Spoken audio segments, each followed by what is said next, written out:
কি বলছে শুনেন।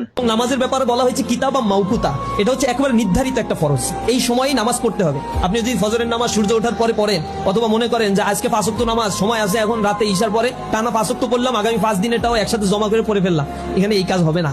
যতক্ষণ পড়তে পারেন পড়েন, সব নফল হবে, কিন্তু ফরজ নামাজের শর্ত হচ্ছে নির্ধারিত সময়ে ফরজ নামাজ পড়তে হবে। এটা হচ্ছে পাংচুয়ালিটি শিখায় নামাজ আমাদের। আবার পুরুষের জন্য নামাজ হচ্ছে জামাতবদ্ধ হয়ে থাকতে হবে এক ইমামের পেছনে, এটা ডিসিপ্লিন শেখায়। এরপরে আমাদের ধনী গরিবের মধ্যে ভেদাভেদ এটা দূর করে দেয় হচ্ছে নামাজ। সামগ্রিকভাবে এই প্র্যাকটিসটা ইসলামে ফরজ করা হয়েছে, এবং নামাজ যে পড়ে সে আল্লাহ রাব্বুল আলামিনের সাথে কথা বলে। মূলত এটা বলা হয়েছে আসসালাতু মিরাজুল মুমিনিন, মুমিনদের জন্য একটা মেরাজ শুরু আল্লাহর সাথে। মেরাজ মানে হচ্ছে ডাইরেক্ট কনভারসেশন করা হয়। তো কিভাবে কনভারসেশন করা হয় বিভিন্ন তাফসীরের মধ্যে আসছে। যখন আপনি দাঁড়িয়ে সূরা ফাতিহা পড়তে থাকেন, তখন আপনি যখন বলেন আলহামদু, সূরা ফাতিহার শুরুর শব্দটা, তখন আল্লাহ রাব্বুল আলামিন জিজ্ঞাসা করে লিমানিল হামদু ইয়া আবদি, তুমি কার প্রশংসা করছো এ বান্দা? তখন বান্দা বলে যে লিল্লাহ, আলহামদু লিল্লাহ, আমি প্রশংসা করছি আল্লাহ। আল্লাহ আবার বলে তুমি যার প্রশংসা করছো সে আল্লাহর কোনো পরিচয় আছে? হ্যাঁ। তখন বান্দা বলে হ্যাঁ আমি জানি তার পরিচয়, তিনি হচ্ছেন রব্বুল আলামিন, সমগ্র বিশ্বজাহানের প্রতিপালক। তখন আল্লাহ রাব্বুল আলামিন আবার জিজ্ঞাসা করে তোমার যে প্রতিপালক হিসেবে যাকে তুমি মানছো তার কোনো কোয়ালিটি আছে, গুণাবলী আছে, সে কিছু করার ক্ষমতা রাখে? তখন বান্দা বলতে থাকে আর রহমান আর রহিম, তিনি হচ্ছেন দয়ালু দয়াময়।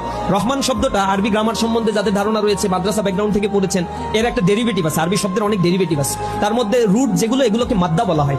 এই রহমান রহিমের মাদ্দা হচ্ছে রহামিম, রেহেম থেকে আসছে। কোরআনে আল্লাহ রাব্বুল আলামিন এই রেহেমের কথা বলেছেন আল্লাযী তাসাআলুনা বিহি ওয়াল আরহাম, ওই হচ্ছে তোমরা যেই রেহেমের উদাহরণ দিয়ে পরস্পরকে পরিচয় দিয়ে থাকো, যে ও আমার ভাই, ও আমার বোন, ও আমার খালা, আমার মামা। এই পরিচয় আমি কেন দেই? কারণ আমার মায়ের ওরসে গর্ভে আমি জন্মগ্রহণ করেছি, আর এই রক্ত সম্পর্কের কারণে আমি সম্পত্তির মালিকানা পাই, আমি আত্মীয়তার মালিকানা পাই, সামাজিক একটা বন্ডিং সোশ্যালিজমের মধ্যে, সোশ্যাল একটা বন্ডিং সোশ্যাল স্ট্রাকচারের মধ্যে আমি ঢুকে পড়তে পারি। যে এই যে পরিচয়টা আমি দেই, আল্লাহ বলছেন যে ওই জায়গায় সেটাকে, যেখানে মানুষকে সংরক্ষণ করে রাখা হয় একেবারে শুক্র রক্তবিন্দু, এরপরে সেটাকে মাংসপিণ্ড, এরপরে সেটা হাড়ে পরিণত, হাড় থেকে সেটা মানুষের আকৃতিতে গঠন করা, এই সব প্রক্রিয়াটা ঘটে হচ্ছে মানুষের, সেটাকে রেহেম বলে আখ্যায়িত করা হয়, সংরক্ষিত একটা জায়গা।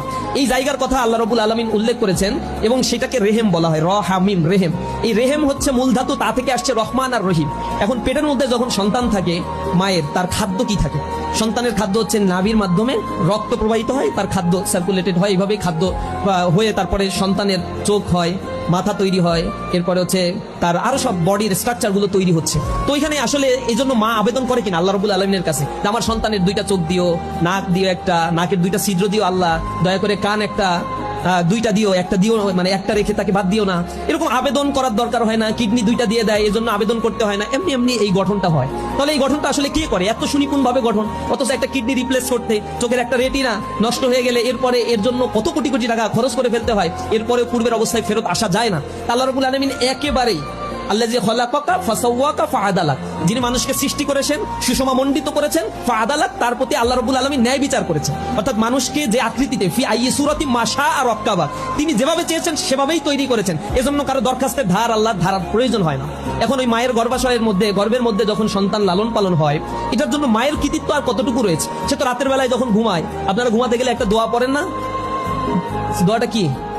আল্লাহুম্মা বিইসমিকা আমুতু ওয়া আহিয়া, আল্লাহ তোমার নামে আমি মৃত্যুবরণ করতে যাচ্ছি, আমাকে তুমি আবার বাঁচিয়ে দিও।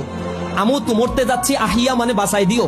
এইটা বলেই আমরা কিন্তু ঘুমাতে যাই, এটা হচ্ছে খণ্ডকালীন একটা মৃত্যু। এই যে মৃত্যুবরণ করতে যাই, তখন মায়ের গর্ভের মধ্যে যে সন্তান থাকে, মা উপর হয়ে শুয়ে থাকলে তো সন্তান মরে যাওয়ার কথা, ঠাসা লেগে মরে যাওয়ার কথা, কিন্তু এরকম তো কোনো সন্তান মারা যায় না। তাহলে তার রক্ষণাবেক্ষণের জন্য আল্লাহ রাব্বুল আলামিন ফেরেশতা নাজিল করেন, হাদিসের মধ্যে আসছে 70-এর অধিক ফেরেশতা আল্লাহ রাব্বুল আলামিন দিয়ে তাকে রক্ষণাবেক্ষণ করে থাকে। তো ওই গর্ভের মধ্যে তার খাদ্য, তার রক্ষণাবেক্ষণের দায়িত্ব যে আল্লাহ রাব্বুল আলামিন যেভাবে গ্রহণ করে, কোন ব্যক্তি আল্লাহ রাব্বুল আলামিনকে যদি রব হিসেবে গ্রহণ করে নেয়, তাকে যদি রহমান রহিম হিসেবে গ্রহণ করে নেয়, আল্লাহ দুনিয়াতেও তাকে ওইভাবে রিজিকের ব্যবস্থা করেন যেমনি মায়ের পেটের মধ্যে ওই সন্তানকে আল্লাহ রাব্বুল আলামিন নিরাপত্তা এবং রিজিক দান করে থাকে। এই জন্য রবের পরিচয় হচ্ছে রহমান আর রহিম। এটা আরবি পড়লে এই শব্দগুলো যখন কোরআনে তেলাওয়াত করবেন নামাজের মধ্যে, তখন দেখবেন খুব প্রশান্তি মনে হয়। এই যে নামাজের মধ্যে আমি যখন এগুলো পড়ছি, আল্লাহ আমাকে কোশ্চেন করছে, আমি কোশ্চেনের আনসার দিচ্ছি, এমন একটা সুনিপুণ একটা বন্ধুত্ব আল্লাহ রাব্বুল আলামিনের সাথে হচ্ছে। এবং নামাজের মাধ্যমে বান্দা আল্লাহর কাছে সিজদায় গিয়ে, বাংলায় চান, আরবিতে চান, হিন্দিতে চান, যা ইচ্ছা চান, সমস্যা নাই, নামাজে সিজদার মধ্যেই চাইতে হবে। নামাজ সালাত বলা হয়, এটা দোয়া। নামাজের পরে আবার উচ্চ করে দোয়া পড়ার দরকার নাই, হাত তুলে দোয়া পড়ার দরকার হয় না। রাসূল এটা করতেন না। নামাজের পরে তিনি তাসবিহ তাহলিল পড়তেন, আর যা বলার সিজদার মধ্যে গিয়ে তাসবিহ তাহলিল পড়ার পরে এরপরে যা ইচ্ছা তাই বলতেন। নামাজের ভিতর থেকে আল্লাহ রাব্বুল আলামিন সব আদায় করে নিতেন, আল্লাহর কাছে বান্দার হকগুলো সব আদায় করে নিতেন। এগুলো আমরা আসলে বুঝি না, নামাজের শব্দের অর্থ পার্টিকেল গুলো আমরা জানি না, এগুলো বুঝতে পারি না। ভিডিওটা সবাই শেয়ার করে দিবেন।